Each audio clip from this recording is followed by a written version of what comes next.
رانی جو پنجاب کے ایک گاؤں کی باسی تھی اور اپنی خوبصورتی کی وجہ سے پورے گاؤں میں مشہور تھی۔ ہر کوئی اس کی خوبصورتی کا دیوانہ تھا۔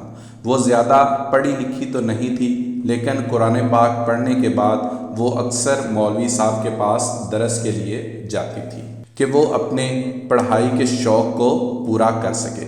گاؤں میں عورتیں پانی بھرنے کے لیے اکثر گاؤں کے پاس بڑے کنویں کی طرف جاتی تھیں، اور رانی بھی حسب معمول اپنی سہیلیوں کے ساتھ پانی وہیں سے بھر کے لاتی تھی۔ آج جب وہ صبح اٹھی اور گھر کے کام کاج کے بعد اپنی سہیلیوں کو بلانے چلی تو اماں کی آواز پہ رک گئی۔ رانی میری بات سن کر جانا۔ اماں بولو تو کیا ہو گیا ہے؟ اب پیچھے سے کیوں آواز دی ہے، جب کہ خود کہتی ہو کہ جانے والے کو پیچھے سے آواز دینا صحیح نہیں ہوتا۔ کیا کروں بیٹی، تم جوان ہو گئی ہو اور سب سے خوبصورت لڑکی ہو گاؤں کی۔ میرا دل چاہتا ہے کہ تم اب گھر سے باہر کم ہی نکلا کر۔ ڈر لگتا ہے کوئی تجھے کچھ کہہ نہ دے یا کوئی بدتمیزی نہ کرے تیرے ساتھ۔ اماں میں بڑی ہو گئی ہوں تو میں اپنی حفاظت بھی خود کر سکتی ہوں، اس لیے اب مجھے جانے دے۔ وہ سعدیہ، ثریا اور نازیہ کو بلا کر کنویں کی طرف گئی۔ ابھی وہ پانی بھر کر واپس ہی آ رہی تھی کہ راستے میں انہیں ایک گاڑی نظر آئی۔ 2-3 لوگ گاڑی سے باہر کھڑے تھے اور ایک گاڑی کے اوپر جھکا تھا۔ وہ ان کے پاس سے گزری تو ان میں سے ایک نے کہا، ہمیں پیاس لگی ہے، پانی پلا دو۔ گاڑی میں گھوم رہے ہو تو پانی ساتھ نہیں رکھا کیا؟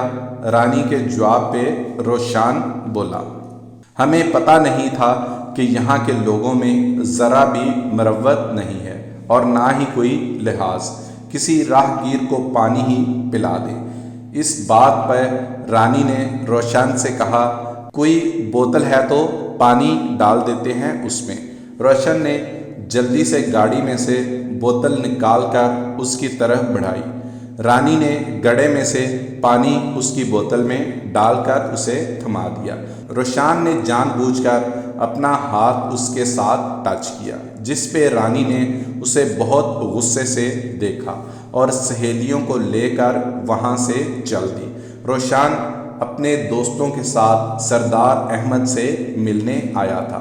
یہاں پہنچ کر ان لوگوں کی گاڑی خراب ہو گئی تو رک گئے اور سردار احمد کو فون کر کے بتایا تو اس نے کہا، میں اپنے بندوں کو گاڑی دے کر بھیجتا ہوں۔ وہ اس کے بندوں کا انتظار کر رہے تھے، جبکہ ارسلان گاڑی کو ٹھیک کرنے کی کوشش میں مصروف تھا، اور روشن جو دور تک پھیلے سرسبز کھیتوں کو دیکھ رہا تھا، اچانک اس کی نظر کچھ لڑکیوں پر پڑی۔ اس نے ارادہ کر لیا کہ جب وہ پاس آئیں گی تو وہ ان سے پانی لازمی مانگے گا، اور رانی کو دیکھ کر تو اس کی باچھیں کھل گئیں۔ وہ حسن پرست تو تھا ہی، اوپر سے رانی کی آواز نے اس کی خوبصورتی کو 4 چاند لگا دیے۔ اس نے ان سے بات کرنے کے بعد طے کر لیا کہ وہ رانی سے دوبارہ ملاقات ضرور کرے گا۔ رانی اور اس کی سہیلیاں اپنے گھر پہنچ کر روشن پر بہت ہنس رہی تھی، جبکہ روشن کے دوست سردار کی حویلی پہنچ کر اس کا مذاق اڑا رہے تھے۔ اس نے ان سے بات کرنے کے بعد طے کر لیا کہ وہ رانی سے دوبارہ ملاقات ضرور کرے گا۔ رانی اور اس کی سہیلیاں اپنے گھر پہنچ کر روشن پر ہنس رہی تھی، جبکہ روشن کے دوست سردار کی حویلی پہنچ کر اس کا مذاق اڑا رہے تھے کہ تو باز نہیں آتا، جہاں خوبصورت لڑکی دیکھتا ہے لٹو ہو جاتا ہے۔ اب اس چڑیا کا کیا کرے گا؟ کیا کرنا ہے؟ دانہ ڈالوں گا اور پھر شکار کر لوں گا۔ وہ سب اس کی بات پر ہنسنے لگے۔ روشن نے سردار احمد کے پاس 1 ہفتہ رکنے کا پروگرام بنا لیا کہ اس لڑکی کے بارے میں ساری معلومات حاصل کر کے اس سے دوستی کرے گا۔ دوسرے دن جب رانی اور اس کی سہیلیاں پانی لینے کنویں پر پہنچیں تو روشان پہلے سے وہاں موجود تھا۔ رانی نے اسے پہچان لیا۔ وہ تینوں پانی بھر کر واپس جانے لگیں تو روشان ان کے سامنے آ گیا اور رانی سے بولا، مجھے پتہ ہے تم لوگوں سے خفا سی رہتی ہو اور خصوصاً مردوں سے۔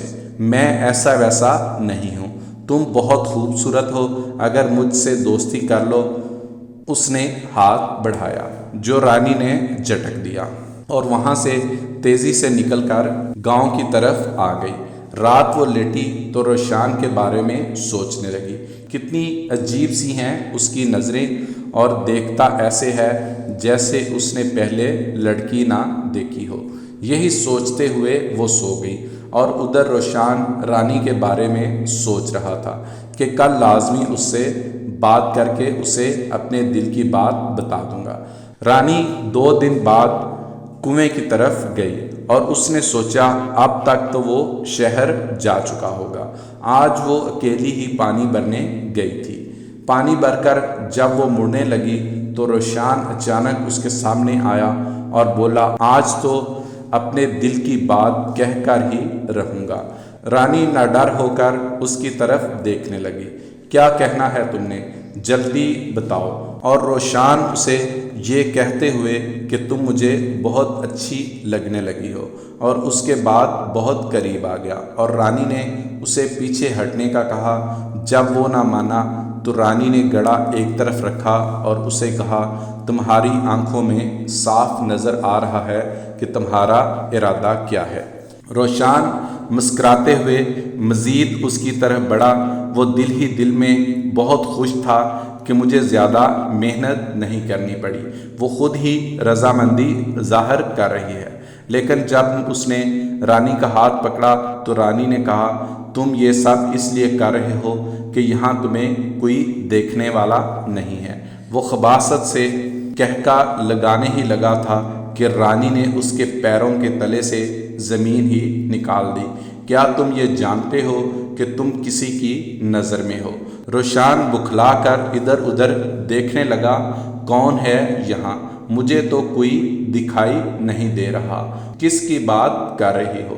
رانی نے آسمان کی طرف اشارہ کیا اور بولی، میرا اور تمہارا رب وہ اس وقت دیکھ رہا ہے تمہیں۔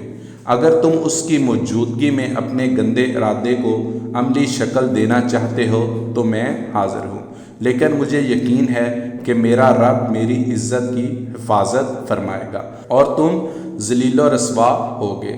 اگر اب بھی تمہاری ہمت ہے کہ جس کی تم پر نظر ہے اس سوہنے رب کو گواہ بنا کر یہ گناہ کرنا چاہتے ہو تو بتاؤ، کیونکہ تنہائیوں کے گناہ کا سب سے بڑا گواہ میرا سوہنا رب ہی ہوگا۔ اب دیکھ لو تمہارا انجام کیا ہوگا۔ رانی کا یہ کہنا تھا، روشان وہیں تھر تھر کانپنے لگا۔ اس کو ماضی کے کیے ہوئے تمام گناہ یاد آ گئے کہ کیسے اس نے لڑکیوں کی عزت کو خراب کیا تھا۔ وہ رانی کے قدموں میں گر کر رونے لگا اور پھر رانی کو دیکھ کر وہاں سے گاؤں کی طرف یہ کہہ کر بھاگنے لگا، اے میرے رب مجھے معاف کر دینا، اے میرے رب مجھے معاف کر دے۔ میں کیوں یہ بھول گیا کہ تیری تو ہر وقت ہم پہ نظر ہے، ربا مینوں معاف کر دے۔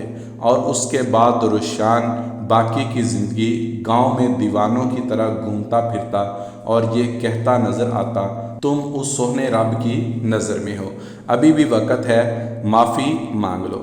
مزید اچھی کہانیوں کے لیے میرا چینل سبسکرائب کر لیں اور ساتھ بیل آئیکن کو بھی دبا دیں تاکہ آپ کو میری ویڈیوز کی اپڈیٹس ملتی رہیں۔ پسند آئے تو لائک اور شیئر بھی کر دیں۔